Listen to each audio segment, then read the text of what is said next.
Hello everyone, আসসালামু আলাইকুম সকলকে। তোমাদের সবাইকে আমাদের আলকেমি ল্যাবের নতুন একটা লেকচারে স্বাগতম। তো ভাই, আমরা আমাদের ইঞ্জিনিয়ারিং কোশ্চেন ব্যাংক সলভের সিরিজটা করতেছিলাম। সো ইতিমধ্যে আমাদের গুণগত রসায়নের টপিকগুলো শেষ। আজকে আমরা নতুন নতুন একটা চ্যাপ্টার শুরু করব, আমাদের থার্ড চ্যাপ্টার ফার্স্ট পেপারের। আহ আজকে আমাদের ক্লাস 3। ওকে, তো চলো আমরা স্টার্ট করি। তো প্রথমে আমরা একটু পর্যায় সারণী নিয়ে আলোচনা করব। ওকে, আমরা কিন্তু জানি ভাইয়া, আমাদের পর্যায় সারণীতে কতগুলো পর্যায় আছে? 7টা, তাই না? রাইট। আচ্ছা, এবং কতগুলো গ্রুপ আছে বলো তো? 1 থেকে 18টা, এরকম মোট 18টা গ্রুপ আছে, তাই তো? এগুলো কিন্তু আমরা মোটামুটি আগে থেকেই জানি। তবে এখন আমরা নতুন করে কি শিখবো? শিখবো এই 18টা গ্রুপকে ঠিক আগের এডিশনে আমরা আরো 2টা সাব গ্রুপে ভাগ করতাম, ঠিক আছে, উপগ্রুপে ভাগ করতাম। তাহলে এই 18টা গ্রুপকে আমরা কি কি উপগ্রুপে ভাগ করতে পারি? একটা এ উপগ্রুপ, আর এটা বি উপগ্রুপ। মেনলি যারা এস ও পি ব্লক মৌল, তাদেরকে আমরা এ উপগ্রুপে অন্তর্ভুক্ত করি। আর যারা ডি ও এফ ব্লক মৌল, তাদেরকে আমরা বি উপগ্রুপে অন্তর্ভুক্ত করি। তাহলে এখন আমরা নিশ্চয়ই ব্লক কেমিস্ট্রি সম্পর্কে একটা মোটামুটি আইডিয়া রাখি। আমরা জানি যে আমাদের প্রথম এবং দ্বিতীয় গ্রুপ, তাই তো? এখানে আমাদের যতগুলো মৌল থাকবে তারা এস এস ব্লক মৌল, তাই না? কারণ এখানে ইলেকট্রন বিন্যাসে সবার শেষ ইলেকট্রনটা এস অরবিটালে প্রবেশ করে। অবশ্যই এখানে আমরা কিন্তু জানি এক্সেপশন হিলিয়াম, বা তুমি বলতে পারো একটা এক্সট্রা মৌল আমরা অ্যাড করব গ্রুপ 18 থেকে, সেটা হিলিয়াম। সেটা নিয়ে আমাদের এস ব্লক মৌল হয়ে যায় 14টা। আচ্ছা, তারপর আমাদের গ্রুপ 13 থেকে 18, এখানে যে মোট 36টা মৌল থাকে হিলিয়াম বাদে, তাদেরকে আমরা কি বলি? পি ব্লক মৌল বলি, তাই না? কারণ সেখানে শেষ ইলেকট্রনটা পি অরবিটালে যায়। মোট 36টা মৌল আছে এখানে। তারপর মাঝখানে যে আমাদের গ্রুপ 13 to 12, এখানে যে আমাদের যে মোট 41টা মৌল থাকে, তাদেরকে আমরা কি বলি? ডি ব্লক মৌল বলি, তাই না? তাই না, শেষের ইলেকট্রনটা ডি অরবিটালে যায়। এবং লাস্টে যে বাকিগুলা থাকে, যেমন ধরো এই যে আমাদের এক্সট্রা করে যে 2টা রো দেওয়া আছে নিচে, এরা কিন্তু আলটিমেটলি যথাক্রমে ষষ্ঠ এবং সপ্তম পর্যায়ের গ্রুপ 3-এর মৌল। ঠিক আছে, দেখা যাচ্ছে 15টা 15টা করে মোট 30টা মৌল।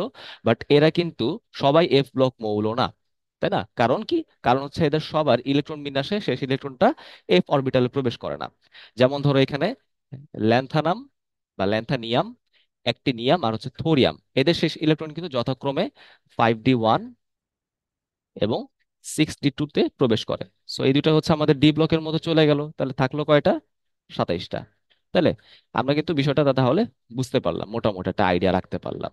তাহলে এই এস এবং পি কে আমি ফেললাম এ সাবগ্রুপের মধ্যে, ডি এবং এফ কে আমরা ফেললাম বি সাবগ্রুপের মধ্যে।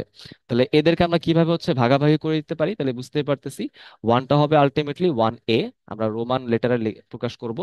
টু হবে 2A, এবং এদিকে পি শুরু হয়েছে 13 থেকে, তাই না?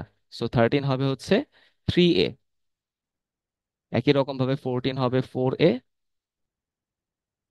15 হবে 5A, 16 হবে 6A, 17 17A, এবং 18টাকে আমরা 8A বলতে পারি, অথবা এটাকে কমনলি জিরো বলা হয়। তোমাদের বইয়ে কিন্তু 8A লেখা, বাট এটাকে কিন্তু আমরা জিরো বলতে পারি। আচ্ছা, বি গুলো কোত্থেকে শুরু হয়? বি মিলে শুরু হয় আমাদের 11 থেকে, আমাদের বি উপশ্রেণীটা শুরু হবে। 11 এটাকে আমরা বলি 1B, 12 এটাকে আমরা বলবো 2B, আর গ্রুপ নাম্বার তারপর চলে যাবে 3-এর মধ্যে। তিনকে আমরা বলবো 3B। বুঝতে পারলাম? রাইট। আচ্ছা, তো 4-কে আমরা কি বলি? একদম এখন ইজি, 4B। 5-কে আমরা বলি 5B, 6-কে আমরা বলবো 6B, 7-কে আমরা বলি 7B। আচ্ছা, আর বাকি যে তিনটা থাকে, 8, 9, 10, এইগুলাকে একসাথে আমরা বলি কি? Group number 8।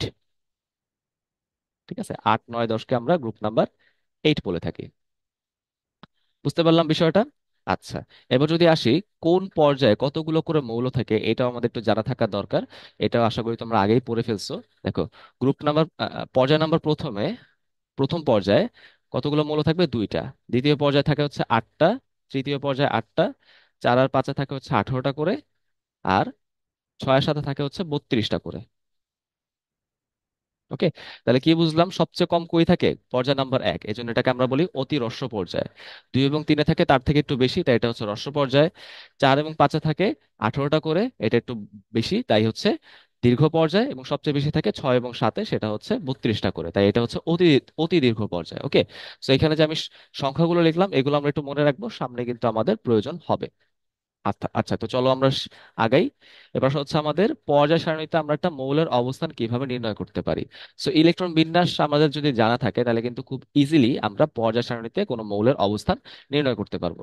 যেমন ধরো, কোনো মৌল পর্যায় সারণীতে কোন পর্যায়ে আছে, তাই না? কোন পর্যায়ে আছে সেটা বের করার জন্য আমরা কি করি? তার ইলেকট্রন বিন্যাসে দেখব সর্ববহিস্থ শক্তিস্তর কোনটা। ওকে, সর্ববহিস্থ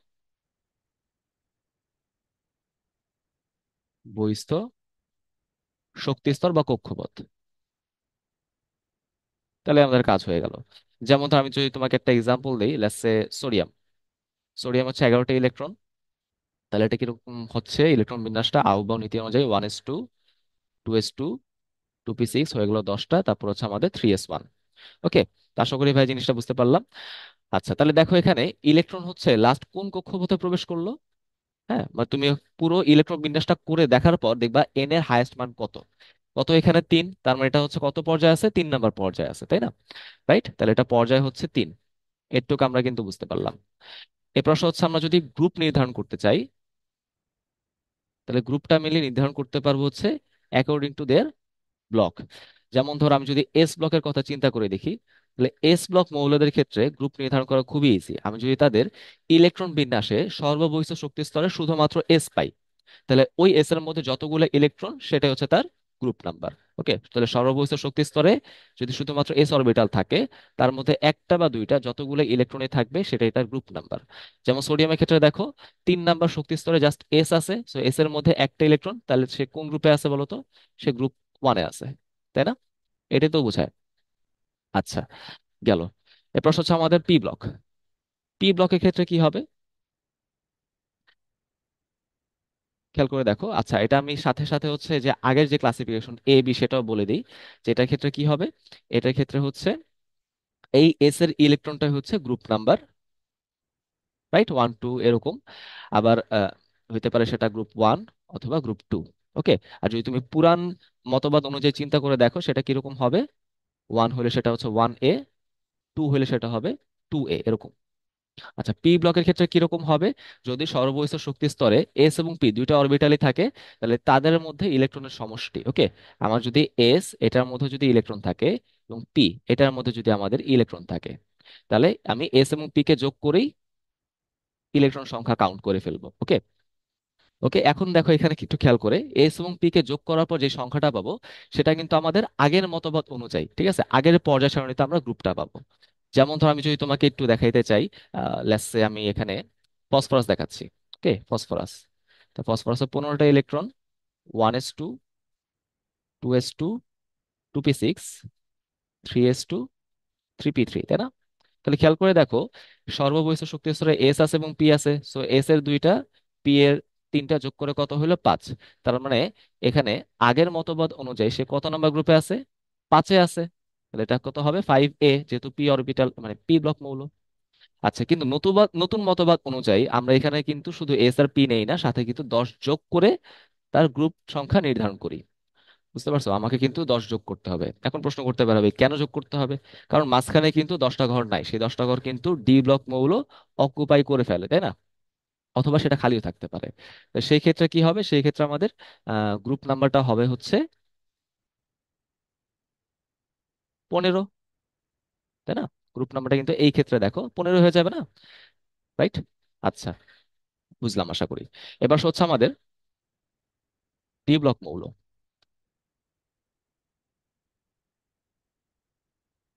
তো ডি ব্লকের ক্ষেত্রে কি হয়? যদি আমরা দেখি সর্ববহিঃস্থ শক্তি স্তরে এস আছে এবং তার আগের শক্তি স্তরে ডি আছে, তাহলে আমরা এস এবং ডি এর যোগফল বের করি, ঠিক আছে? তো যদি এরকম হয় যে আমাদের কি আছে, সর্ববহিঃস্থ আছে হচ্ছে এন এস, তার মধ্যে আমাদের ইলেকট্রন আছে, এবং তার আগে কি আছে আমাদের, তার আগের শক্তি স্তরে ডি আছে, তার মধ্যে আমাদের ইলেকট্রন আছে, তখন আমরা কি করব? তখন আমরা খুব সুন্দর মতো করে এই ডি এবং এস এর ইলেকট্রন যোগ করে দিব, তাহলে আমি কি পেয়ে যাব? গ্রুপ নাম্বার পেয়ে যাব। তাই না? এটা কিন্তু অবশ্যই আগের মতবাদ অনুযায়ী কি আসবে, বি দিয়ে আসবে, তাই না? যেমন ধরো আমি যদি যদি তোমাকে একটা এক্সাম্পল বলি, স্ক্যান্ডিয়াম, তাহলে স্ক্যান্ডিয়াম ইলেকট্রন বিন্যাস কি হবে? এখানে দেখো 1s2, 2s2, 2p6, 3s2, 3p6, 4s2, 3d1, হয়ে গেল না 21টা ইলেকট্রন? আচ্ছা, এটা কিন্তু 21টা থাকে, এটা হয়তো আমি বলি নাই। আচ্ছা, তাহলে খেয়াল করে দেখো, শেষের এস তার আগের ডি কতগুলো হলো, দুই আর একে তিনটা হইলো, তাই তো? তার মানে সে কোন গ্রুপে আছে? থ্রি বি গ্রুপে আছে, তাই তো? এটা কিন্তু মোটামুটি কোন পর্যন্ত অ্যাপ্লিকেবল হয়? 3b থেকে 7b পর্যন্ত। সো ওটা নিয়ে আমাদের এত কনফিউশনের কোনো বিষয় নেই, আমরা 7b পর্যন্ত পড়লেই হবে। এরপরে তিনটা হচ্ছে 8, তারপর 1b, তারপর আবার 2b। আচ্ছা, বাট এটা যদি তুমি নর্মালি চিন্তা করে দেখো, আধুনিক মতবাদ অনুযায়ী এটাকে আমরা কি বলবো, সুন্দর মতো থ্রিটা বসাই দিব। ওকে, বিষয়টা হচ্ছে এরকম। তাহলে আশা করি তোমরা একটা বেসিক আইডিয়া পাইলা। আচ্ছা, এবার হচ্ছে আমরা কি দেখবো, যে আমরা সাধারণ ইলেকট্রন বিন্যাস বা কমন ইলেকট্রন বিন্যাস প্রত্যেকটা গ্রুপের জন্য এবং তাদের কিছু ব্যতিক্রম দেখব। খেয়াল করে দেখো, আমি এখানে কিন্তু গ্রিন বক্স করে ব্যতিক্রমগুলোকে ফাইন্ড আউট বা ফিগার আউট করে দিছি। এর মধ্যে দেখো আমাদের কি আছে, ক্রোমিয়াম, কপার, তারপর একটু আগে আমরা ল্যান্থানিয়াম, অ্যাক্টিনিয়াম, তারপরে এদিকে দেখো থোরিয়াম, এগুলো কিন্তু আমরা অলরেডি আমাদের একাডেমিকে পড়ে ফেলছি। এখানে আরো এক্সট্রা করে কিছু আমি বক্স করে দিছি, এগুলো হচ্ছে বিভিন্ন সালে বিভিন্ন ভার্সিটিতে পরীক্ষায় আসছে। তোমার পক্ষে যদি সম্ভব হয় এই ব্যতিক্রমগুলো পড়ে ফেলবা। এখন প্রশ্ন প্রশ্ন হচ্ছে, ভাই এই ব্যতিক্রমগুলো কেন হয়? আমরা কিন্তু দুইটা কারণ জানি, তাই না? ক্রোমিয়াম বা ধরো হচ্ছে তুমি এখানে গ্রুপ নাম্বার 6, আর হচ্ছে কপার গ্রুপ নাম্বার 11, এদের মধ্যে ব্যতিক্রম কেন হয়? অর্ধপূর্ণ অরবিটালের স্ট্রাকচারটা বেশি স্টেবল হয় বলে, তাই না? বাট তুমি যতই হচ্ছে পর্যায় সারণীতে নিচে যাবা, ততই হচ্ছে আমাদের অরবিটাল গুলোর মধ্যে শক্তির পার্থক্য কমতে থাকে, যার ফলে তারা হচ্ছে আউফবাউ নীতি ফলো করে না, বিশেষ করে যারা হচ্ছে ডি এবং এফ এর মধ্যে আছে। এই জন্য আমাদের বই কিন্তু আসলে 36-এর পর তেমন কোনো মৌল নিয়ে আলোচনা করা হয় নাই, কারণ সেখানে কিন্তু আমরা ইলেকট্রন বিন্যাস করতে গেলে প্যারা খাবো। সো যেগুলো হচ্ছে আমাদের সাধারণ নিয়ম দিয়ে ইলেকট্রন বিন্যাস হয়, সেগুলো আমরা খুব ভালো করে পড়ার চেষ্টা করব। ব্যতিক্রম যেগুলো হচ্ছে বিভিন্ন সালে হচ্ছে পরীক্ষায় আসছে, সেগুলোই হচ্ছে তোমাদেরকে আমি পড়ার জন্য সাজেস্ট করতে পারি। আচ্ছা, এবার আসো, আমি কিভাবে হচ্ছে এগুলার ইলেকট্রন বিন্যাসগুলো দেখতে পারি, যেগুলো আমরা দেখলাম এস ব্লকে কি হয়, NS1 অথবা NS2, তাই না? পি ব্লকে কি হবে, NS2 NP1, তারপর হচ্ছে NS2 NP2, তাই তো? 1 থেকে 6, পি এর মধ্যে 1 থেকে 6 তুমি বসায় দাও, তাহলে হয়ে যাবে NS2 NP3, তারপর হচ্ছে NS2 NP4, NS2 NP5, আর এটা হচ্ছে আমাদের NS2 NP6, রাইট? আচ্ছা, তুমি যদি চাও হচ্ছে এগুলো তুমি দেখতে পারো যে ডি ব্লকের গুলো, আমি এগুলো সাজেস্ট করি না, কারণ এগুলো হচ্ছে একটু ঝামেলা, সবগুলো কিন্তু ফলো করে না। এখানে যেমন NS2 NP1, এর এই গ্রুপের সবাই হচ্ছে এই কমন ফরম্যাটটা ফলো করে, ডি এর ক্ষেত্রে এরকম বলা যায় না। তাও হচ্ছে আমি লিখে দিই, তোমরা একটু দেখতে পারো, যে N-1 D1 NS2, N-1 D1, N-1 D2 NS2, ওকে, N-1 D2 NS2, এভাবে তুমি বলতে পারো,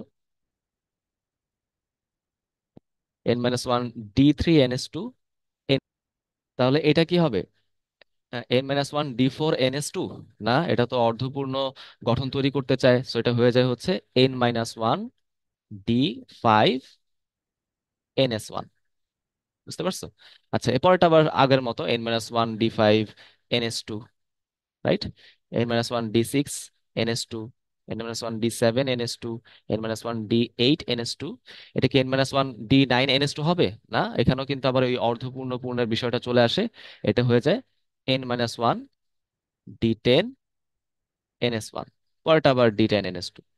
ওকে, এইভাবে তুমি চাইলে পড়তে পারো, বাট আমি তোমাকে সাজেস্ট করবো শুধুমাত্র তুমি এস আর পি হচ্ছে খুব সুন্দর করে পড়ো, এফ ব্লকটা আসলে খুব একটা লাগে না। আচ্ছা, এবার হচ্ছে আমরা কিছু এমসিকিউ করার চেষ্টা করি। এখানে কি বলা হয়েছে দেখো, একটা মৌলের যোজ্যতা স্তরের মানে সর্ববহিঃস্থ শক্তি স্তরের 6টি ইলেকট্রন আছে, তাই না? তুমি যদি একটু খেয়াল করে দেখো, এখানে কাদের যোজ্যতা স্তরে 6টি ইলেকট্রন আছে, এস এবং পি এর মধ্যে একটু চিন্তা করে দেখি তো। প্রথমে আছে একটা, সেকেন্ডে আছে দুইটা, তাই না? রাইট? থার্ডে আছে তোমার তিনটা, দেন 4 5, এইখানে কিন্তু আমাদের কি আছে, 6, তাই না? এই যে এই ব্লকটার মধ্যে, মানে এই গ্রুপটার মধ্যে কিন্তু 6টা করে পরমাণু আছে। আচ্ছা, তারপর আমরা বুঝতেই পারলাম সেটা কোথায় আছে, গ্রুপ 16 আছে, তাই না? গ্রুপ 16 কিন্তু আছে। তার মানে এটার ইলেকট্রন বিন্যাসটা হচ্ছে এরকম, NS2 NP4। সেটা আবার কোন পর্যায়ে আছে, চতুর্থ পর্যায়ে আছে। তারপরে তার পর্যায় হচ্ছে 4, তাহলে এন এর মানটা 4 বসায় দাও। রাইট, তাহলে এটা কত হয়ে যাবে, 4s2 4p4। তাই না? তুমি যদি একটু চিন্তা করে দেখো এখানে কি আছে। দেখো এন এর মান কিন্তু পি এর ক্ষেত্রে 1 হওয়া পসিবল পসিবল না, শুধুমাত্র হিলিয়াম বাদে। ওকে, হিলিয়াম বাদে কিন্তু পসিবল না, হিলিয়াম আবার পিও থাকে না, তাই না? কারণ ওয়ানের মধ্যে তো পি আসা পসিবল না। যাই হোক, সো আমরা এন এর মান যদি 2 ধরি, তাহলে সেক্ষেত্রে 2s2 2p4 কি হয়ে যাবে, অক্সিজেন। 3 ধরলে 3s2 3p4 সালফার।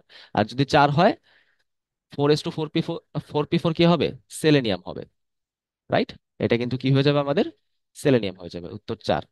এখন তোমার মনে প্রশ্ন আসতে পারে যে ভাই আপনি তো পর্যায় সারণী দেখে বলে ফেললেন যে এটা হচ্ছে সেলেনিয়াম হবে, তাই না? কিন্তু আমার সামনে তো পরীক্ষার হলে পর্যায় সারণী থাকবে না। সেক্ষেত্রে আমি কি করতে পারি, সেই ক্ষেত্রে তোমাকে গ্রুপ ধরে ধরে মৌলের নামগুলো পরপর মুখস্থ করতে হবে। ঠিক আছে, আমরা যখন দেখবো একটু পরে যে গ্রুপ 16 এর মধ্যে কি হয়, অক্সিজেন, সালফার, সেলেনিয়াম, টেলুরিয়াম, অ্যাসিটিন, টেনিসিন, এভাবে কিন্তু আমরা সিরিয়াল বাই পড়বো। তাহলে বুঝতে পারতেছি অক্সিজেন হচ্ছে গ্রুপ পর্যায় 2, তাই না? অক্সিজেনের পর হচ্ছে আমাদের কি, সালফার পর্যায় 3, সেলেনিয়াম পর্যায় 4। রাইট, এভাবে কিন্তু আমাদের পড়তে হবে। তো আমরা যদি পরপর মৌলগুলো পড়তে পারি তাহলে কিন্তু এই পর্যায়ে নিয়ে আমাদের আর কোনো কনফিউশন থাকবে না।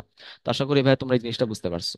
ওকে, আচ্ছা, তো চলো আমরা আগাই। এরপরে কি বলা হয়েছে দেখো, যে চতুর্থ পিরিয়ড মানে চতুর্থ পর্যায়ের 2A গ্রুপে আছে, মানে কোন গ্রুপে আছে, 2 নাম্বার গ্রুপে আছে, তাই তো?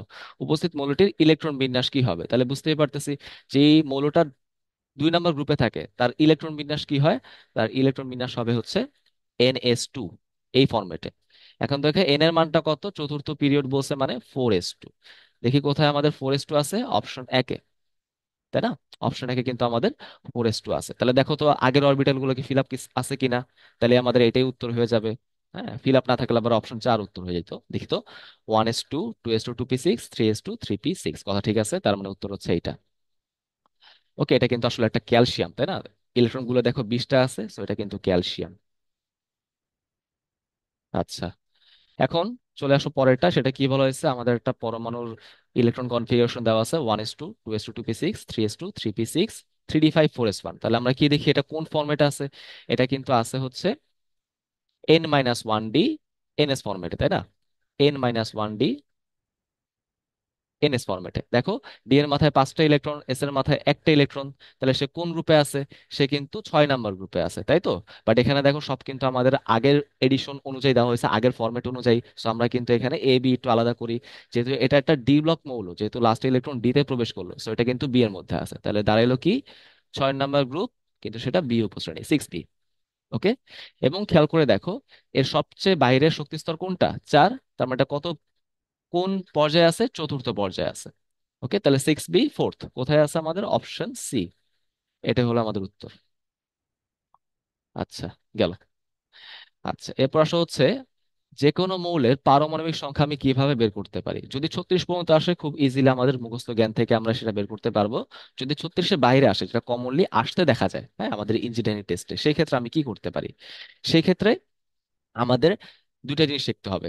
একটা হচ্ছে ম্যাজিক নাম্বার, আর একটা হচ্ছে আমাদের গ্রুপ ভিত্তিক মৌলের ক্রমগুলো আমাদের শিখতে হবে। ওকে, তো আমরা হচ্ছে আগে গ্রুপ ভিত্তিক মৌলের ক্রমগুলো শিখি। তো আগে আসো সেটা আমরা দেখি।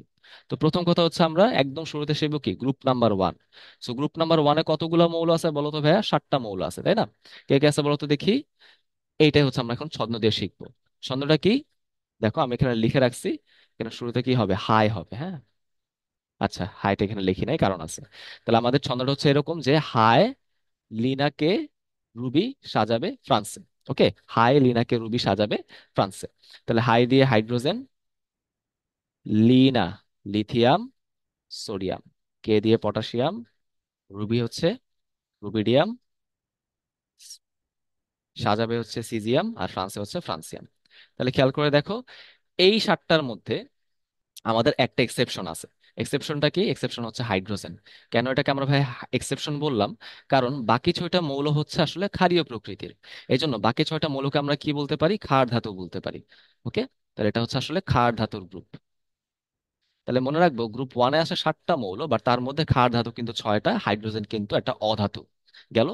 আচ্ছা, আমাদের এই সিকোয়েন্সটাই মেইনলি মনে রাখতে হবে। গ্রুপ টু কে আমরা কি বলতে পারি, আগে আমরা মৌলগুলা দেখি। ছন্দটা কিরকম, ছন্দ হচ্ছে বিরিয়ানি মোগলাই কাবাব সরিয়ে বাটিতে রাখো। ওকে, বিরিয়ানি মোগলাই কাবাব সরিয়ে বাটিতে রাখো। মনে রাখবা, গ্রুপ টু তে কিন্তু আমাদের মৌল ছয়টা। আগে ছিল গ্রুপ ওয়ানে সাতটা, এখন ছয়টা। কোনটা বাদ গেল? আমাদের কিন্তু পর্যায় ওয়ানটা। পর্যায় ওয়ানে কিন্তু হাইড্রোজেন আর হিলিয়াম বাদে অন্য কোনো মৌল নাই। তো আমি ওটা হচ্ছে এখানে স্কিপ করে গেলাম।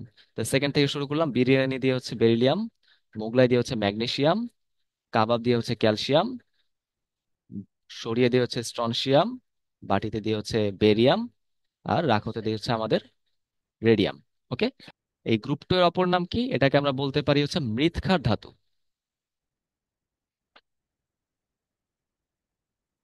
ওকে, কেন মৃৎক্ষার ধাতু? কারণ হচ্ছে মৃৎ মানে হচ্ছে মাটি, আর ক্ষার ধাতু মানে এরা পানির সাথে বিক্রিয়ায় তীব্র ক্ষার তৈরি করে। তাই না? এগুলো কিন্তু আমরা জানি। আচ্ছা, এবার হচ্ছে আমাদের পি ব্লক মৌল। পি ব্লক মৌলের মধ্যে কি আছে? প্রথম হচ্ছে আমাদের গ্রুপ 13।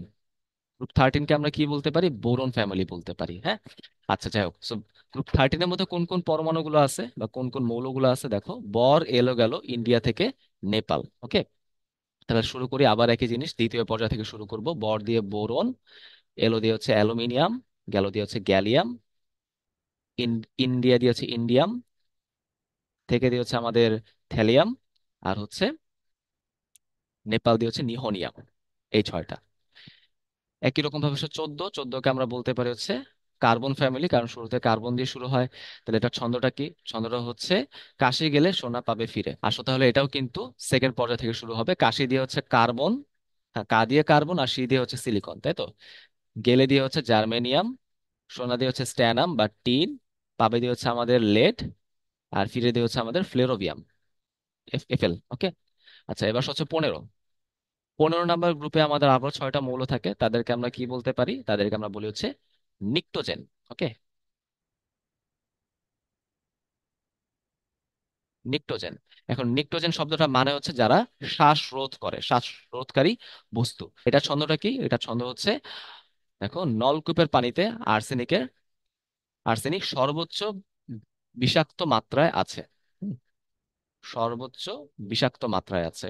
তাহলে যদি বলো দ্বিতীয় পর্যায় থেকে শুরু, নলকূপের পানিতে আর্সেনিক সর্বোচ্চ, হ্যাঁ, তাহলে নলকূপ দিয়ে হচ্ছে নাইট্রোজেন, পানি দিয়ে হচ্ছে ফসফরাস, আর্সেনিক তো আর্সেনিকই। নলকূপের পানিতে আর্সেনিক, সর্বোচ্চ হচ্ছে স্টিবিয়াম বা অ্যান্টিমনি, বিষাক্ত দিয়ে হচ্ছে বিসমাথ, আর মাত্রা দিয়ে হচ্ছে মস্কোবিয়াম। গেল। এবার আমাদের গ্রুপ নাম্বার 16।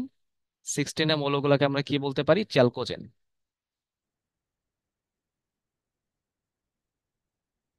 চ্যালকোজেন কেন? কারণ তারা হচ্ছে আকরিক তৈরি করে থাকে। So, আকরিক সৃষ্টিকারী বস্তুকে আমরা কি বলি? চ্যালকোজেন বলি। ওকে, এটা শুরু হয় কি দিয়ে? এটা মিল শুরু হয় অক্সিজেন দিয়ে। এটা ছন্দটা কি? ও এসএসসি তে পড়েও লাভ নাই। ওকে, এরকম বিষয়টা। তাহলে ও দিয়ে হচ্ছে অক্সিজেন, তাই না? ও দিয়ে হচ্ছে অক্সিজেন। এস দিয়ে হচ্ছে সালফার, আরেকটা এস দিয়ে কি হবে? সেলেনিয়াম। তে দিয়ে হচ্ছে টেলুরিয়াম, পরেও দিয়ে হচ্ছে আমাদের পোলোনিয়াম, আর লাভ দিয়ে হচ্ছে লিভার মোরিয়াম। ওকে, এবার হচ্ছে আমাদের গ্রুপ নাম্বার 17। 17 আমি কি পাবো? হ্যালোজেন।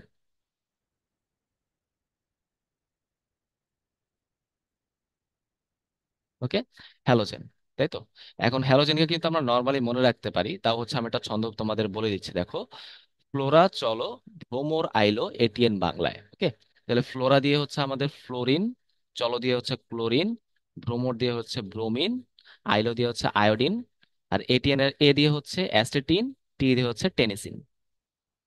আর লাস্টে হচ্ছে আমাদের গ্রুপ নাম্বার 18। তাদেরকে আমরা কি বলতেছি? নিষ্ক্রিয় গ্যাস বলতেছি, তাই না?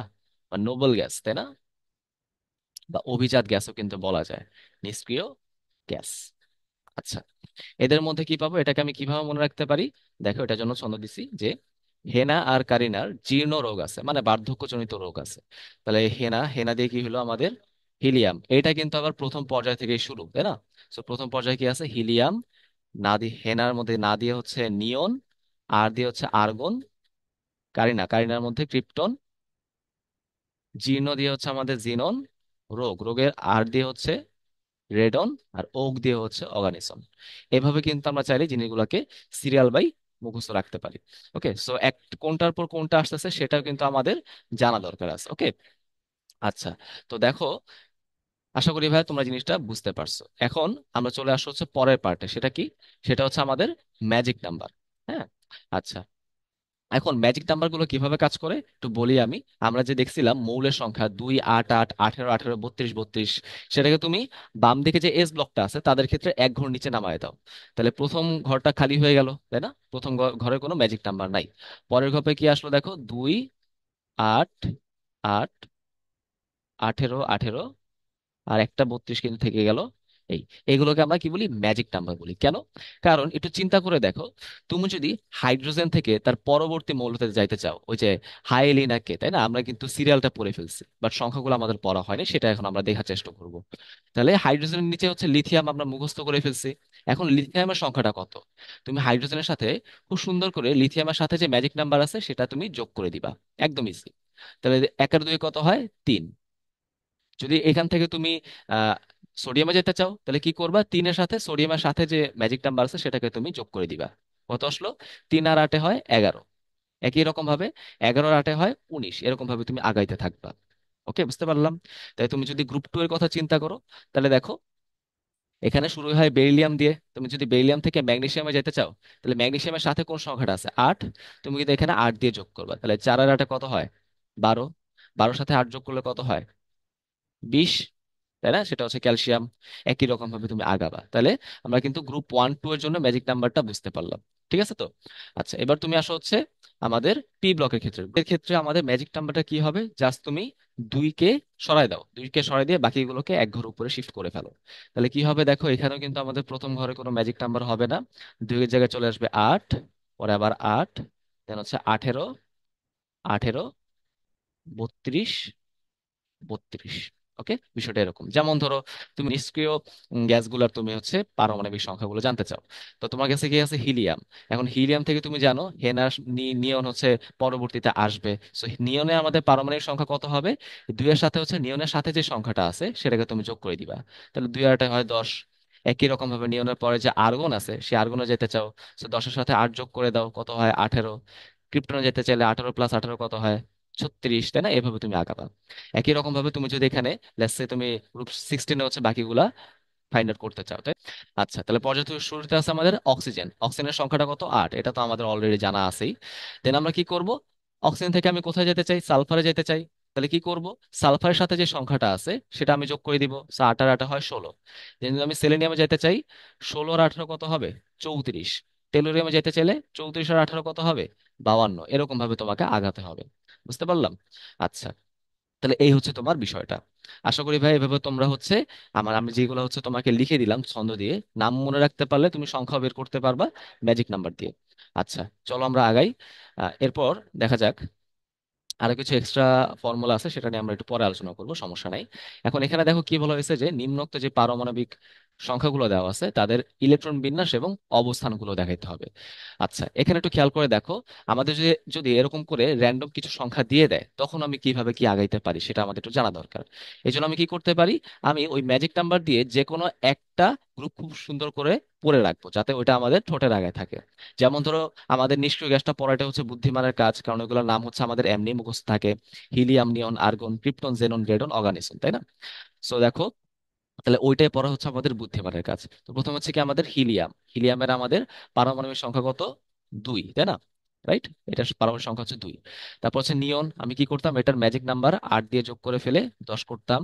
তারপর হচ্ছে আমাদের আর্গন, 8 যোগ করে আমরা কত করতাম? 18, তাই না?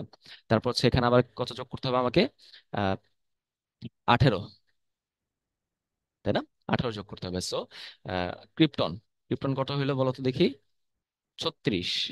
তারপর কত আসবে? আবার 18 যোগ করতে হবে। 18 যোগ করলে কত আসবে? জিনন। ওকে, জিনন কত আসবে বলো তো? এটা আসবে হচ্ছে 54, 54। তারপর হচ্ছে 32 যোগ করতে হবে, তাহলে কত আসবে? আহ রেডন, রেডন কত আসবে এখানে বলো? এখানে আসবে হচ্ছে 86। ওকে, হ্যাঁ। আর লাস্ট হচ্ছে আমাদের অর্গানেসন, আবার 32 যোগ করো, চলে আসবে হচ্ছে 118, একদম লাস্টের মৌলটা। এটা দিয়ে কিন্তু আমরা খুব ইজিলি হচ্ছে এই মৌলটা আন্দাজ করতে পারি। এখন কেন আমাদের কাজটা ইজি হয়ে গেছে জানো? কারণ তুমি দেখো অলরেডি একটা নাম্বার কিন্তু মিলে গেছে, তাই না? দেখো আমাদের এখানে 54 আছে, 54 কিন্তু অলরেডি এখানে মিলে গেছে। তাহলে এইটা হচ্ছে জিনন, কোনো সন্দেহ নাই। আমরা জিননের ইলেকট্রন বিন্যাস খুব ইজিলি করতে পারবো, সমস্যা নাই। আচ্ছা, আর পরেরটা কি দেওয়া আছে? 38, তাই না? পরেরটা কিন্তু আমাদের কত দেওয়া? 38 দেওয়া। এখন প্রশ্ন হচ্ছে 38টা কিভাবে হবে? তুমি চিন্তা করে দেখো, ক্রিপ্টন কোথায় আছে? 36। 36-এর পরে যদি আমি 37-এ যাই, কোন গ্রুপে চলে যাবে বলো? গ্রুপ নাম্বার 1, কারণ 18 ডান পাশে কিছু নাই, তাহলে আমরা গ্রুপ 1 থেকে শুরু করব। তো 37 হচ্ছে গ্রুপ 1, 38 হচ্ছে গ্রুপ 2। বুঝতে পারলাম? তাহলে গ্রুপ 2 মানে কি? মৃৎক্ষার ধাতু, তাই না? তাহলে এটা হচ্ছে আমাদের একটা মৃৎক্ষার মৌল, তাই না? মৃৎক্ষার ধাতু হবে। বুঝতে পারলাম? আচ্ছা, এবার হচ্ছে মৃৎক্ষারের মধ্যে কোনটা হবে সেটাও কিন্তু আমরা এখান থেকে বুঝতে পারি। খেয়াল করে দেখো, আমাদের হিলিয়াম হচ্ছে 1 নাম্বার পর্যায়ে, নিয়ন হচ্ছে 2 নাম্বার, আর্গন 3 নাম্বার, ক্রিপ্টন হচ্ছে 4 নাম্বার। তাহলে বলো 37, 38 সেগুলো কোন পর্যায়ে হবে? নিশ্চয়ই পঞ্চম পর্যায়ে হবে, তাই না? পঞ্চম পর্যায়ে হবে। তাহলে আমরা যে পড়ছিলাম, বিরিয়ানি মোগলাই কাবাব, বেরিলিয়াম ছিল 2, তাই না? ম্যাগনেসিয়াম ছিল 3, ক্যালসিয়াম ছিল 4, তারপর কি ছিল? স্ট্রনশিয়াম। স্ট্রনশিয়াম কিন্তু 5-এ ছিল। সো 38 হচ্ছে আমাদের স্ট্রনশিয়াম। এইভাবে করে আমাদের একটু ট্রিক খাতা এগুলো বের করতে হবে, না হলে কিন্তু এগুলো নিয়ে আমাদের অনেক টাইম ওয়েস্ট হয়ে যাবে, ঠিক আছে? সো তোমাদের যদি এই মেথডটা ভালো লাগে তোমরা এটা ফলো করতে পারো, অথবা তোমরা যদি অন্য কোনো মেথড পছন্দ করো সেটাও তোমরা ফলো করতে পারো, কোনো সমস্যা নাই। এখন ইলেকট্রন বিন্যাস কিভাবে করতে হয় সেটা কিন্তু আমরা হচ্ছে গুণগত রসায়নে পড়ে ফেলছিলাম, তাও হচ্ছে আমি এখানে তোমাদের একটু বলতেছি। প্রথম হচ্ছে এটা কি? স্ট্রনশিয়াম, তাই না? তাহলে দেখো 38, তাহলে কিরকম হবে? 1s2, 2s2, 2p6, এই হলো 10টা, 3s2, 3p6, 18টা, 20টা, এই গেল হচ্ছে 30টা। তারপর কোথায় যায়? 4p-তে যায়, তাই না? 4p-তে 6টা, 36টা। 4p-র পর হচ্ছে আমাদের কোথায় ইলেকট্রন যাবে? 5s-এ। তাহলে 5s-এ কয়টা যাবে? 2টা, তাই না? এখন আমাকে বলো তো এটা কোন পিরিয়ডে আছে, কোন পর্যায়ে আছে? যেহেতু সবচেয়ে বাইরে সেল হচ্ছে 5 নাম্বারটা, সো পঞ্চম পিরিয়ডে। কোন গ্রুপে আছে? যেহেতু শুধুমাত্র বাইরে সেলে শুধু এসি আছে, তার আগে কোনো ডি নাই, সো এসির ইলেকট্রন হচ্ছে গ্রুপ সংখ্যা, সেটা হচ্ছে 2, তাই না? এগুলো তো আমরা আগেই ফিগার আউট করে ফেলছিলাম। আচ্ছা, সমস্যা নাই। এবার হচ্ছে আমাদের জিনন। জিনন কত? 54। তাহলে জিননটা করে ফেলো একই রকম ভাবে। 1s2, 2s2, একই রকম ভাবে তুমি করবা। এই পর্যন্ত তো আমাদের 30টা হইলো, 36, তাই না? 4p-তে গেল। এবার 4d-ও কিন্তু আছে, 4f-এ কিন্তু আছে, তাই না? এগুলোর মধ্যে ইলেকট্রন আসবে, সমস্যা নাই। দেখি আমরা দেখি কোথায় কোথায় আসে। তাহলে এইগুলো হচ্ছে 36, এইগুলো হচ্ছে আমাদের 37, 38, তাই না? দেন হচ্ছে আমাদের কোথায় যাবে 5s এর পরে বলো তো? 5s এর পরে ইলেকট্রনটা যায় হচ্ছে 4d-তে। তাহলে 4d-তে কত যাবে? 10টা। তাহলে হয়ে গেল আমাদের 48, আরো 6টা বাকি থাকে। সেই 4d-র পর ইলেকট্রনটা কোথায় যাবে? 5p-তে। তাহলে 5p-তে হচ্ছে বাকি যে আহ 6টা ইলেকট্রন থাকে, 48টা হয়ে গেছিল, 54টা করা লাগবে, 6টা থাকে না? 6টা যাবে হচ্ছে এইখানে। বুঝতে পারলাম ভাইয়া? তাহলে আশা করি ভাই জিনিসটা তোমাদের ক্লিয়ার হইলো। তাহলে 4f-এ আমাদের ইলেকট্রন যায় না, তো সেটা তুমি 0 দিতে পারো অথবা নাও লিখতে পারো, কোনো সমস্যা নেই। ওকে। আচ্ছা, তাহলে এখন তুমি আমাকে বলো এটা কোন গ্রুপ কোন পর্যায়ে থাকবে, তাই না? পিরিয়ড হচ্ছে সর্ববহিষ্ঠ শক্তি স্তর 5, এবং গ্রুপ হচ্ছে কত বলো তো? এস আর পি মেলায় কত হয়? 2 + 6 = 8, সাথে আরো তুমি 10 যোগ করবা, তাহলে কত হয়ে গেল? 18। এই হচ্ছে তোমার উত্তর। আশা করি ভাই তোমরা এই জিনিসগুলো বুঝতে পারছো। আচ্ছা, তো চলো আমরা আগাই। দেখো এখানে কি বলা হয়েছে, একই রকম প্রশ্ন, যে এগুলোর অবস্থান আমাকে লিখতে বলছে, তাই না? এখানে যদি একটু ইজি এবং কমন কিছু প্রশ্ন, মানে কমন কিছু মৌল নিয়ে আমরা আলোচনা করতেছি, যাতে তোমাদের আমাদের জন্য বিষয়টা বোঝা ইজিয়ার হয়। পরীক্ষা আসলে তুমি চিন্তা করবে কমন গুলোই আগে অ্যান্সার করার জন্য। তো একই রকম ভাবে তুমি চিন্তা করো ভাইয়া, প্রথমটা তো ইজি, লিথিয়াম। আমরা জানি লিথিয়াম কত? 3, তাই তো? Hydrogen, helium, lithium. সো এখন যেহেতু শুধু অবস্থান বলতে বলছে, তাই না, তুমি চাইলে এখানে ইলেকট্রন বিন্যাস করে অবস্থানটা ফিগার আউট করতে পারো। তাহলে এটা কি আসবে দেখো? 1s2, 2s1, তাই না? তাহলে এটা হচ্ছে আমাদের পর্যায় 2 এবং গ্রুপ নাম্বার 1, রাইট? অথবা তুমি এটাকে কমন যে ফর্মুলা আছে সেটা দিয়েও ফিগার করতে পারতা, যেহেতু এটা তোমার গ্রুপ 1-এর মৌল লিথিয়াম, তাই না? আমরা কিন্তু পড়ে গেছিলাম লিনাকে রুবিসাইজ করবে ফ্রান্সে বা সাজাবে ফ্রান্সে। তাহলে এটার মধ্যে প্রথমে কিন্তু লি ছিল, তাই না? রাইট, ওভাবে কিন্তু আমরা ফিগার আউট করে ফেলতে পারতাম। এটা কিন্তু আমাদের NS1 এই ফর্মেটে আছে, তাই না? আচ্ছা, সমস্যা নাই। ক্যালসিয়াম। ক্যালসিয়াম কোন গ্রুপে আছে বলো তো ভাইয়া? অলরেডি আমরা মুখস্থ করে ফেলছি, এটা কিন্তু 2 নাম্বার গ্রুপে আছে। এটার মধ্যে 20টা ইলেকট্রন। ইলেকট্রন সংখ্যা এখানে না জানলেও চলবে, যেহেতু এটা গ্রুপ নাম্বার 2-এ আছে, আমি কিন্তু অলরেডি এটার গ্রুপ নাম্বার জেনে গেছি। তাই না? এখন আমাকে বলো এটা পর্যায় নাম্বার কত হবে। তুমি ছন্দ থেকে আসো, বিরিয়ানি মোগলাই কাবাব, বেরিলিয়াম 2, ম্যাগনেসিয়াম 3, ক্যালসিয়াম কিন্তু 4, তাই না? এভাবে কিন্তু তুমি চাইলে ফিগার আউট করে ফেলতে পারো। আচ্ছা, দেন আছে আমাদের কি, টিন। টিন কই পড়ছিলাম বলো তো দেখি। কাশিতে গেলে সোনা পাবে ফিরে, তাই না? কার্বন, সিলিকন, জার্মেনিয়াম, দেন হচ্ছে আমাদের স্ট্যানাম বা টিন। ওকে, তাহলে আমাদের কার্বন ছিল দ্বিতীয় পর্যায়ে, সিলিকন তৃতীয় পর্যায়ে, জার্মেনিয়াম চতুর্থ পর্যায়ে, টিন হচ্ছে আমাদের পঞ্চম পর্যায়ে। ওকে, আচ্ছা, গ্রুপ নাম্বার কত হবে? কার্বন তো আমাদের 14 নাম্বার গ্রুপ, তাই না? এটার গঠন কিরকম হয়? NH2 NP2। এভাবে করতে পারো আসলে। আমাদের এখানে মুখস্থ জ্ঞানটাই আসলে বেশি অ্যাপ্লিকেবল হচ্ছে। তোমরা চাইলে কিন্তু এটাকে তোমাদের মতো করে মনে রাখতে পারো, কোনো সমস্যা নেই। আমরা আমি কি পাচ্ছি? বেরিয়াম, তাই না? বেরিয়াম কই ছিল বলতো দেখি। বিরিয়ানি মোগলাই কাবাব সরিয়ে বাটিতে রাখো, এই বাটিতে হচ্ছে বেরিয়াম, তাই না? তাহলে দেখো এটা কিন্তু নিচ থেকে 2 নাম্বার, মানে পর্যায় 6। কত নম্বর কত নম্বর গ্রুপ হবে বলো তো? এটা কিন্তু হবে হচ্ছে মৃৎক্ষার ধাতু, মানে গ্রুপ নাম্বার 2। বুঝতে পারলাম। আচ্ছা, আর 5 নাম্বার হচ্ছে আমাদের ক্লোরিন। ওটা তো কোনো সমস্যা নেই, 17টা ইলেকট্রন। আমরা অলরেডি জানি এটা হচ্ছে একটা হ্যালোজেন, তাই না? হ্যালোজেনের প্রথমটা হচ্ছে ফ্লোরিন, দ্বিতীয় পর্যায়ে আছে, তার নিচে ক্লোরিন, তাহলে এটা তৃতীয় পর্যায়ে হবে। গ্রুপ নাম্বার কত হবে বলো? 17। হ্যাঁ, এই যে আমরা কিন্তু করে ফেললাম। ঠিক আছে, আমাদের কিন্তু এত জটিল করে কোনো থিওরির প্রয়োজন হলো না। আমরা আমাদের মুখস্থ জ্ঞানটা খুব সুন্দর করে অ্যাপ্লাই করেই কিন্তু এগুলোকে বের করে ফেললাম। ঠিক আছে, এগুলো হচ্ছে ম্যাজিক নাম্বার দিয়ে বের করা যায়, বাট ওটা একটু আরো ঝামেলা হবে, আমরা তো ঝামেলার মধ্যে যাচ্ছি না। আচ্ছা, এখানে কি বলা হয়েছে দেখো, পর্যায় সারণীতে নিম্নোক্ত মৌলসমূহের পর্যায় এবং গ্রুপ উল্লেখ করতে হবে। এখানেও কিন্তু আমাদের কি করা লাগবে না, আমাদের হচ্ছে ইলেকট্রন বিন্যাসটা করার কোনো প্রয়োজন নাই। বুঝতে পারলাম। আচ্ছা, দেখা যাক আমরা ইলেকট্রন বিন্যাস ছাড়া কি এগুলোকে বের করতে পারবো কিনা। এখানে আমরা কিন্তু ওই ম্যাজিক নাম্বারের রুলটা অ্যাপ্লাই করতে পারি, যে যেগুলো আমরা শিখছিলাম হিলিয়াম, নিয়ন, আর্গনের মধ্যে, তাই না? যে আমরা যেভাবে যেভাবে শিখছিলাম যে হিলিয়াম হচ্ছে 2, নিয়ন হচ্ছে 10, তাই না? তারপর হচ্ছে একমাত্র কি, আর্গন হচ্ছে 18, ক্রিপ্টন হচ্ছে 36, জিনন হচ্ছে 54, তাই তো? আর রেডন হচ্ছে 86, অর্গানিসন ওটা খুব একটা লাগে না, 118। ওকে, আচ্ছা, এখান থেকে কি আমরা কোনোভাবে এগুলার গ্রুপ পর্যায় সম্পর্কে কি আইডিয়া করতে পারি? দেখা যাক। এখানে প্রথমে কোনটা আছে? ম্যাঙ্গানিজ। ম্যাঙ্গানিজে কি বলা? 25। দেখো এটা কার কাছাকাছি আসতেছে? এটা মোটামুটি তুমি বলতে পারো হচ্ছে 18-র পরের একটা মৌল, তাই না?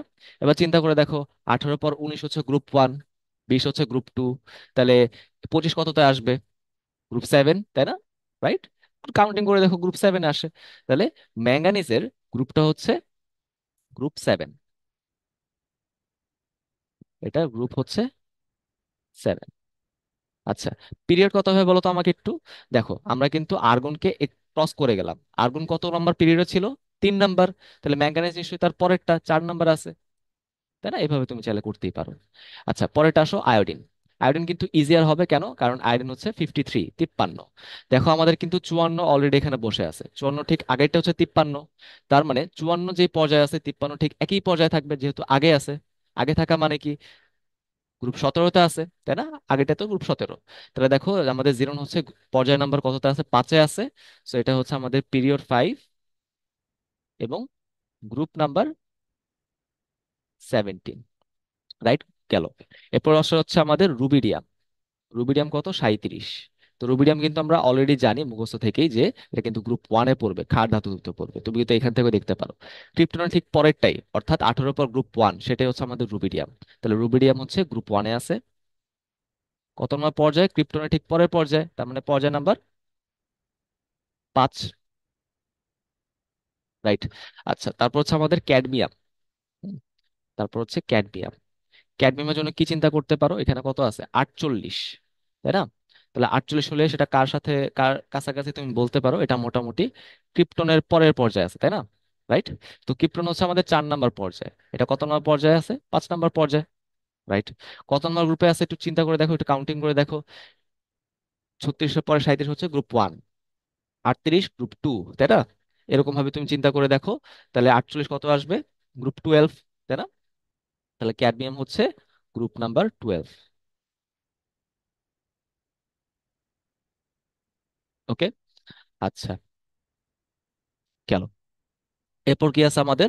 রেডন। আরে রেডন তো আমাদের নিষ্ক্রিয় গ্যাস, একদম দেখতেই পারতেছি, দেওয়াই আছে, তাই না? যেটা হচ্ছে আমাদের পিরিয়ড নাম্বার 6, 6 নাম্বার আছে। আর গ্রুপ নাম্বার নিষ্ক্রিয় গ্যাস 18। লাস্টে হচ্ছে আমাদের প্লাটিনাম। একটু চিন্তা করে দেখো প্লাটিনাম কি হবে। প্লাটিনাম কিন্তু আমাদের জিরনের পরে আসতেছে, মানে গ্রুপ নাম্বার, পর্যায় নাম্বার কত আসলো? 6 নাম্বার, তাই না?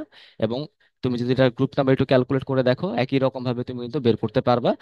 দেখো, আমরা কিন্তু চিন্তা করে দেখি যে এখানে একটু ঝামেলা আছে। ঝামেলাটা কি? এখানে কি চলে আসছে জানো? এখানে কিন্তু আমাদের ল্যান্থানাইড সিরিজ চলে আসছে, তাই না? আচ্ছা, তাহলে খেয়াল করে দেখো, তুমি যদি এখানে চিন্তা করো যে ল্যান্থানাইড সিরিজ শুরু হয়েছে 57 থেকে, তাই না? এরপরে হচ্ছে শুরু হয়েছে 57 থেকে ল্যান্থানাইড সিরিজ, শেষ হচ্ছে 71-এ। এই যে 15টা মৌল এরা কিন্তু এফ ব্লকের মধ্যে থাকার কথা, যদিও ল্যান্থানাইডটা নাই, ওটা আমাদের বিষয় না। বাট এগুলো হচ্ছে আমাদের ল্যান্থানয়েডস। তাহলে তুমি চিন্তা করে দেখো, তাহলে এরা সবাই তো আমাদের গ্রুপ নাম্বার 3-এ আছে, তাই না? তাহলে 4-এ হবে কি? 72, 78 হবে 10। রাইট? এভাবে একটু আমরা একটু, হ্যাঁ, জোগাড় করে, হ্যাঁ, মানে জোড়াতালি দিয়ে আমরা হচ্ছে অ্যান্সার করতেছি। কারণ তুমি কিন্তু এই প্রত্যেকটা জিনিসের যদি ইলেকট্রন বিন্যাস করে করে যদি আবার কষ্ট করে বের করতে যাও, তোমার কিন্তু টাইম ওয়েস্ট হবে। ওকে, তো আমরা আমাদের জন্য যেটা বেটার সেটাই আমরা এখানে অ্যাপ্লাই করার চেষ্টা করবো। ওকে, তো তুমি যদি এখানে চাও, এখানে হচ্ছে তুমি নিচে আমাদের একটা পর্যায় সারণী আমি এখানে অ্যাড করছি পরের টপিক পড়ানোর জন্য, সেখান থেকে একটু মিলে নিতে পারো। দেখো, এই যে আমাদের প্লাটিনাম হচ্ছে আমাদের গ্রুপ 10-এর মধ্যে আছে, এটা আমাদের গ্রুপ 10। আর এখানে আর কি আছে এগুলো তুমি দেখতে পারো, যেমন ধরো ক্যাডমিয়াম আছে গ্রুপ 12-এ, তাই না? এই দেখো ক্যাডমিয়াম গ্রুপ 12।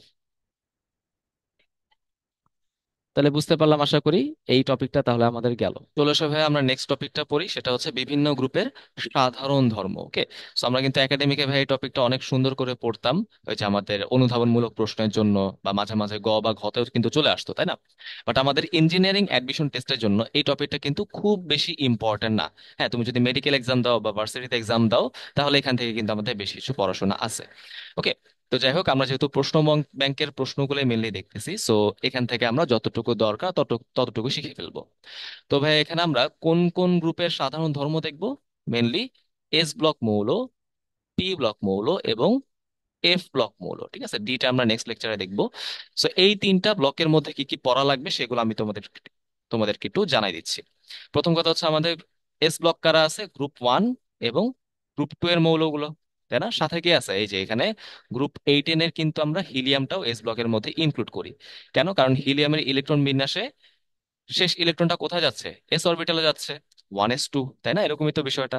আচ্ছা, তাহলে মোট হচ্ছে 14টা মৌল এখানে আমরা পাবো। আচ্ছা, এখান থেকে আর আর আমরা কি পড়বো? এখান থেকে আমাদের পড়তে হবে হচ্ছে সোডিয়ামটা। ওকে, সোডিয়ামটা কি? হাইলি রিঅ্যাক্টিভ, তুমি বলতে পারো মৌল। ওকে, অনেক বেশি সে বিক্রিয়া করতে চায়। এই জন্য এটাকে কিন্তু আমরা সবসময় নিষ্ক্রিয় মাধ্যমে সংরক্ষণ করে রাখি। ওকে, যেমন ধরো বেনজিন দ্রাবক, বা ধরো হচ্ছে আমরা কেরোসিন, বা ধরো হচ্ছে তেলের মধ্যে আমরা সংরক্ষণ করে রাখি। এখন বিষয় হচ্ছে, সেটাকে আমি যদি খোলা বাতাসে রাখি, কি সমস্যা হবে? বাতাসের অক্সিজেন দ্বারা খুব সহজে এটা জারিত হয়ে সোডিয়াম অক্সাইড তৈরি করে ফেলবে। ঠিক আছে, মানে সোডিয়াম ধাতুর ক্ষয়। আবার পানিতে নিলে কি সমস্যা? পানির সাথে বিক্রিয়ায় অনেক পরিমাণ তাপ শক্তি সে তৈরি করবে, তার মানে এটা হচ্ছে একটা এক্সট্রিমলি তাপ উৎপাদী বিক্রিয়া করে। ওকে, তাহলে এই হলো আমাদের বিষয়টা। এরকম আর কি আছে? এরকম কিন্তু পটাশিয়ামেরও কিন্তু সেম বৈশিষ্ট্য আছে। বুঝতে পারলাম এইগুলাই। আচ্ছা, এবার হচ্ছে আমাদের গ্রুপ 2 এর মধ্যে কি আছে? মৃৎক্ষার ধাতুগুলো, তাই না? এখান থেকে তুমি কি পড়তে পারো? এখান থেকে তুমি পড়তে পারো হচ্ছে বেরিলিয়াম এবং ম্যাগনেসিয়াম। তো এই দুইটা মৌলের বৈশিষ্ট্য কি?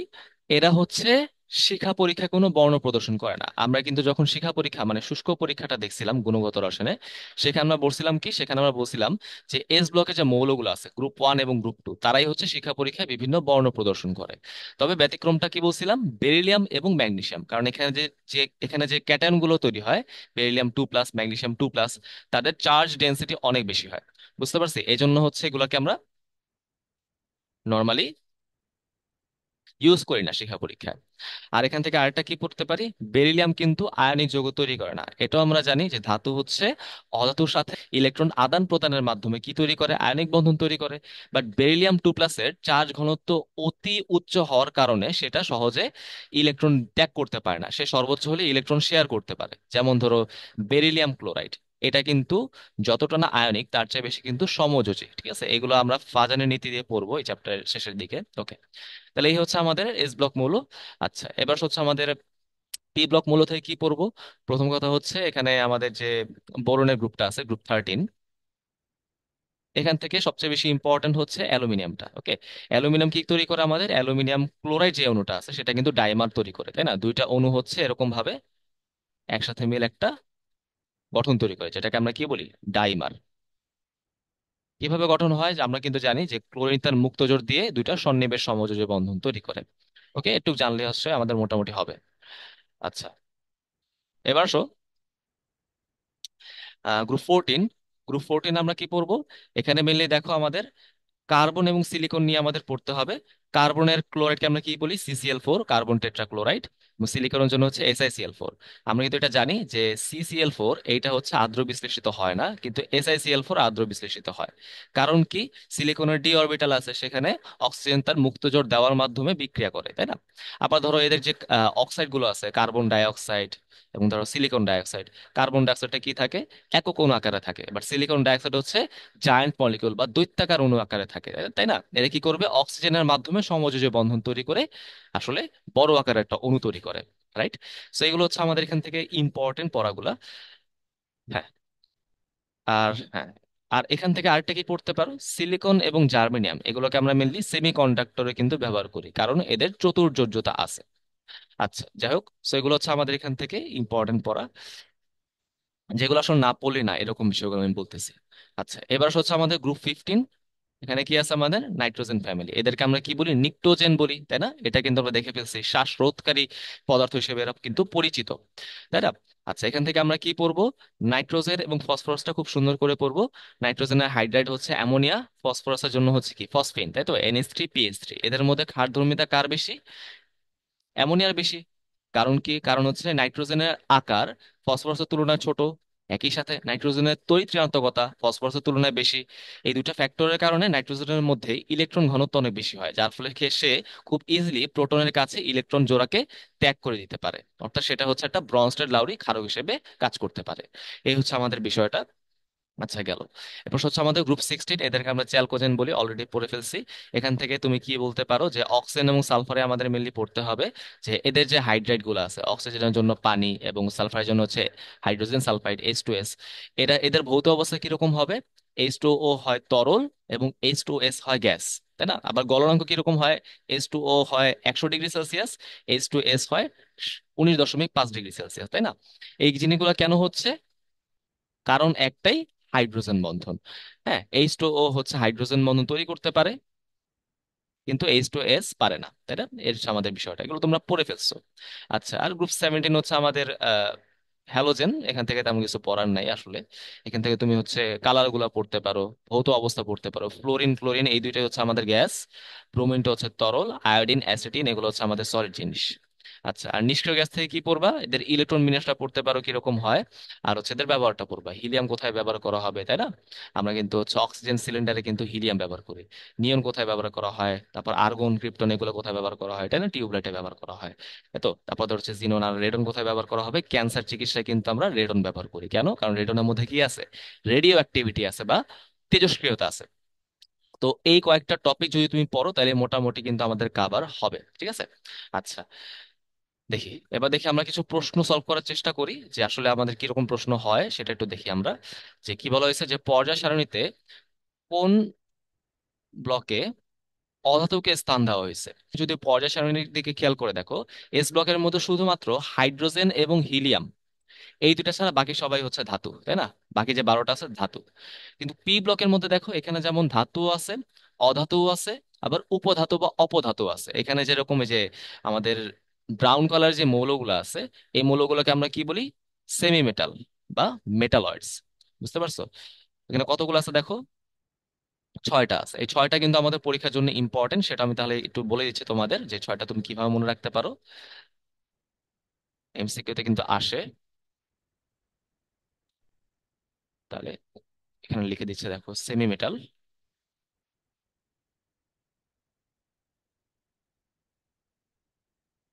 এটা তুমি মনে রাখতে পারো, ছন্দ আমার স্লাইডে অলরেডি অ্যাড করা আছে, দেখে নিতে পারো। বেশি গ্যাস, মানে গ্যাস্ট্রিকের সমস্যাকে আমরা কি বলি, গ্যাসের সমস্যা না, সেটাই কথা বলতেছি। বেশি গ্যাস সবার টেনশনের কারণ, ওকে, সবার টেনশনের কারণ। তাহলে বে দিয়ে হচ্ছে বোরন, সি দিয়ে হচ্ছে সিলিকন, গ্যা দিয়ে হচ্ছে জার্মেনিয়াম, স দিয়ে হচ্ছে আর্সেনিক, সবার দিয়ে হচ্ছে স্টিবিয়াম, আর টেনশন দিয়ে হচ্ছে টেলুরিয়াম। এই ছয়টাই হচ্ছে আমাদের জন্য সেমি মেটাল, তাই না? আচ্ছা, এদের মধ্যে ধাতু এবং অধাতু একটা মিশ্র বৈশিষ্ট্য আছে। বাট এদের ডান পাশে যারা আছে, তুমি এখানে ব্লু কালারে যাদের দেখতে পারতেছো, এরা সবাই হচ্ছে অধাতু, তাই না? এবং এরা হচ্ছে নিষ্ক্রিয় গ্যাস। তার মানে বুঝতে পারলাম এস ব্লকে কিন্তু মেইনলি থাকে ধাতু, বাট পি ব্লকে ধাতু, উপধাতু, অপধাতু সবই থাকে। যতগুলা অপধাতু বা যতগুলা তুমি বলো অপধাতু,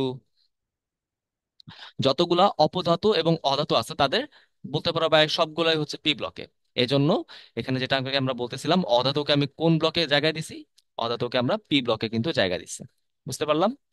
আচ্ছা, চলো আমরা আগাই। কোনটি হচ্ছে বিরল মৃত্তিকা মৌল? এখন তুমি যদি আবার পর্যায় সারণীতে চলে যাও, খেয়াল করে দেখো এখানে কিন্তু আমরা নিচে দুইটা এক্সট্রা করে পর্যায়ের মতো করে লিখছি, তাই না? এটা কিন্তু কোনো এক্সট্রা পর্যায় না, আসলে এরা কিন্তু 6 এবং 7 পর্যায়েরই কিছু অংশ। ওকে, তো দেখা যায় ষষ্ঠ পর্যায়ে যারা তৃতীয় গ্রুপে থাকে, সেই তৃতীয় গ্রুপে আমরা একটা মৌল পাই না। এখানে কতগুলো পাবো? মোট 15টা মৌল পাওয়া যাবে, ঠিক আছে, 57 থেকে 71। আবার সপ্তম পর্যায়ে তৃতীয় গ্রুপে একই রকম ভাবে একটা জায়গায় পাবো আমরা মোট 15টা মৌল। হ্যাঁ, 89 থেকে 103।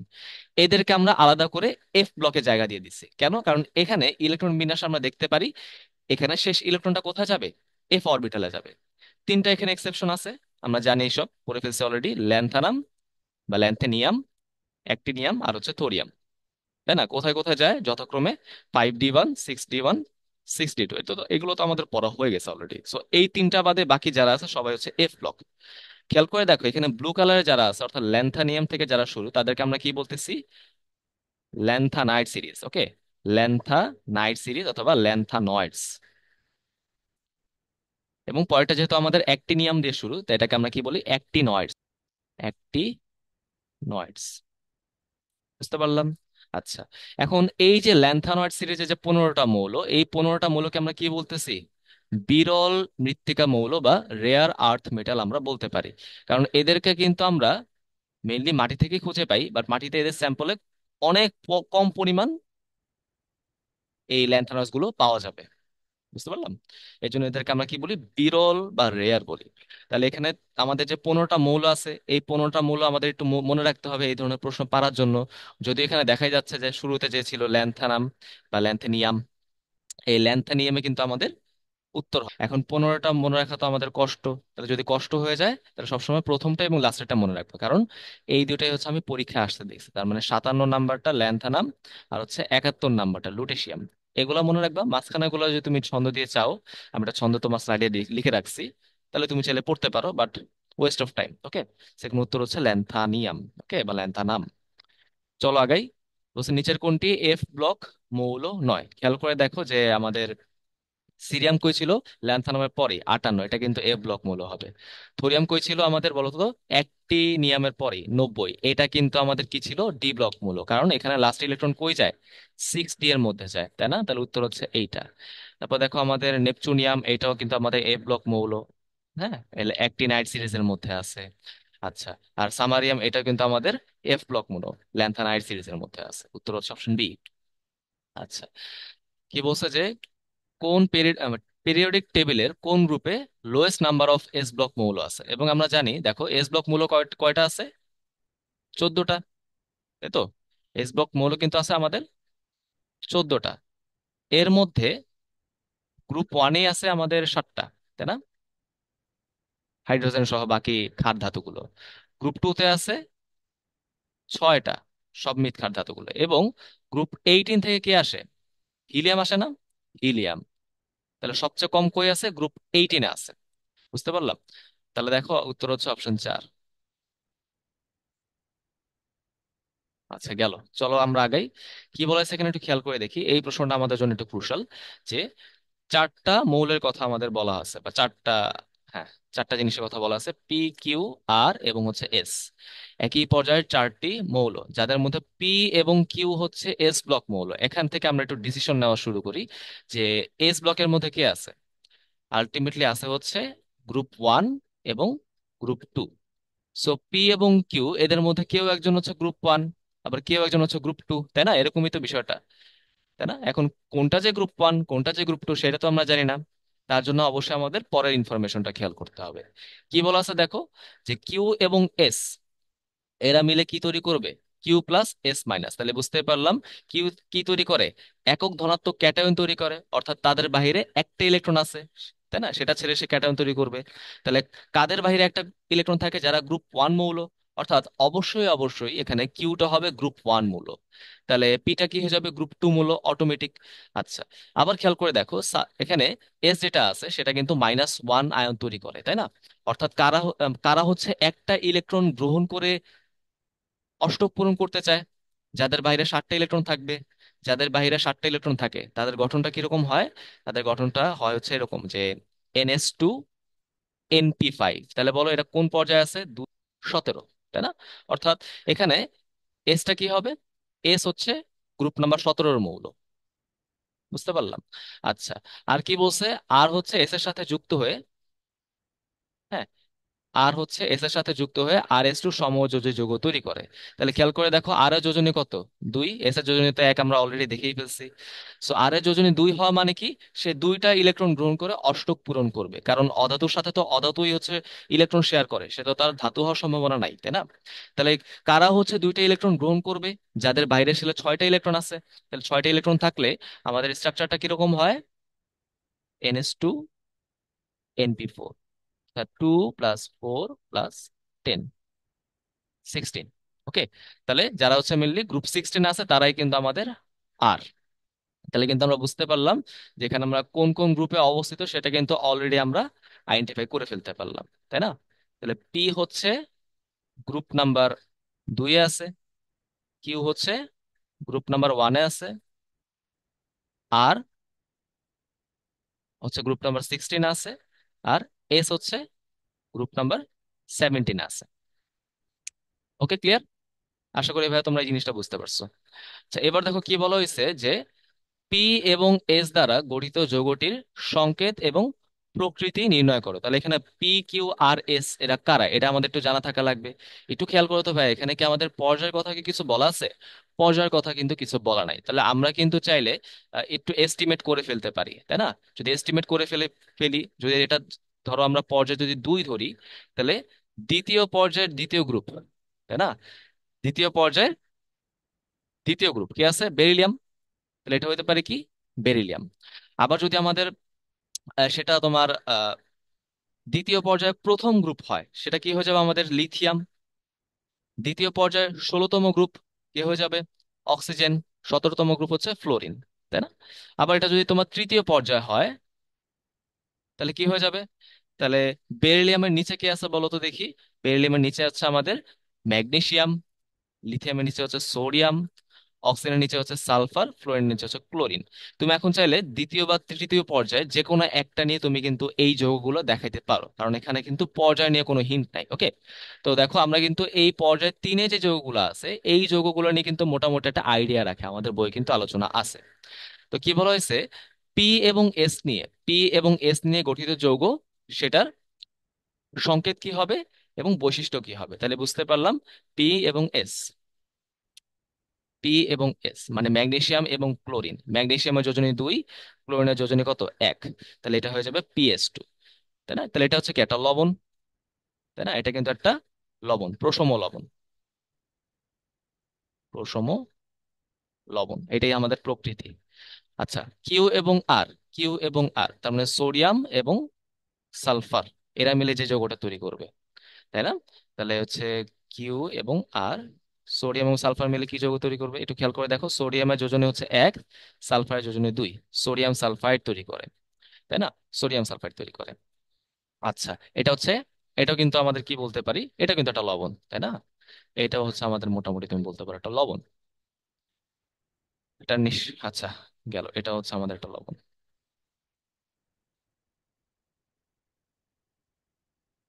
তাহলে এই হচ্ছে আমাদের পুরো বিষয়টা। তাহলে আগাই চলো। এরপর টপিক হচ্ছে আমাদের অক্সাইডস, অর্থাৎ এই জিনিসটা কিন্তু আমাদের শুধুমাত্র হচ্ছে কনসেপ্ট বুকের মধ্যে আমাদের খুব সুন্দর করে দেওয়া আছে, হাজার নাক্সারের বইয়ের মধ্যে খুব এলাবোরেটলি কিন্তু এগুলো নিয়ে আলোচনা নাই। বুঝতে পারলাম? আচ্ছা, সো আমরা একটু খুব সুন্দর করে দেখার বিষয়গুলো দেখার চেষ্টা করি। সো অক্সাইড মানে কি? অক্সিজেন যুক্ত সমযোজী যৌগ, তাই না? এখন কয় রকমের অক্সাইড হওয়া সম্ভব? 9 রকমের। একটা হচ্ছে আমাদের অ্যাসিডিক অক্সাইড বা অম্লীয় অক্সাইড, তারপর হচ্ছে আমাদের ক্ষারকীয় অক্সাইড বা ক্ষারীয় অক্সাইড বলতে পারো, নিরপেক্ষ অক্সাইড বা প্রশম অক্সাইড বলা যায়, নিউট্রাল অক্সাইড, উভধর্মী অক্সাইড, ঠিক আছে, অ্যাম্ফোটেরিক অক্সাইড এভাবে বলা যেতে পারে, peroxide, polyoxide, suboxide, superoxide এবং যুগ্ম বা মিশ্র বা মিক্সড অক্সাইড। এর মধ্যে থেকে আমাদের পরীক্ষার জন্য ইম্পর্টেন্ট হচ্ছে অম্লীয়, ক্ষারীয়, নিরপেক্ষ, উভধর্মী, এই চারটা যদি খুব ভালো করে পড়ি তাহলে আমাদের কাজ হয়ে যাবে। এবার হচ্ছে অম্লীয় অক্সাইড বলতে কি বোঝায়। এখানে কিন্তু অনেক ব্যাখ্যাই হইতে পারে, তাই না? যারা যারা হচ্ছে মেনলি আমাদের পিএইচ এর মান যাদের 7 থেকে কম থাকে তারা অম্লীয় অক্সাইড। আবার ধরো যারা হচ্ছে আমাদের ক্ষারকে প্রশমন করে তারা হচ্ছে আমাদের অম্লীয় অক্সাইড।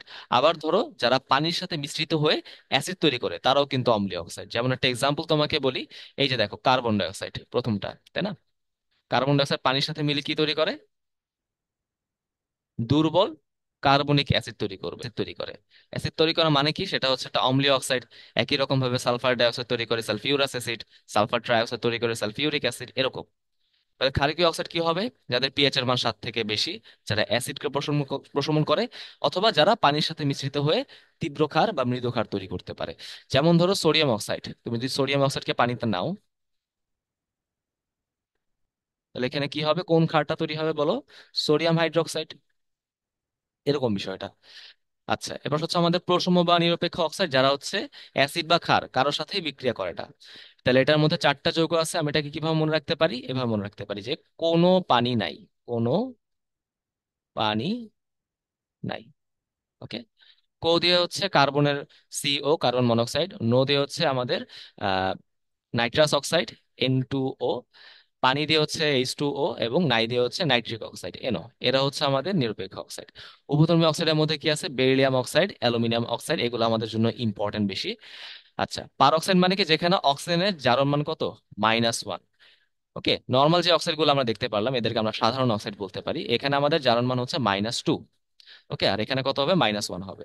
যেমন এখানে খেয়াল করে দেখো, সোডিয়ামে যদি +2 হয় মোট, তাহলে তাহলে এটা এক্সাম্পল কি কি হইতে পারে?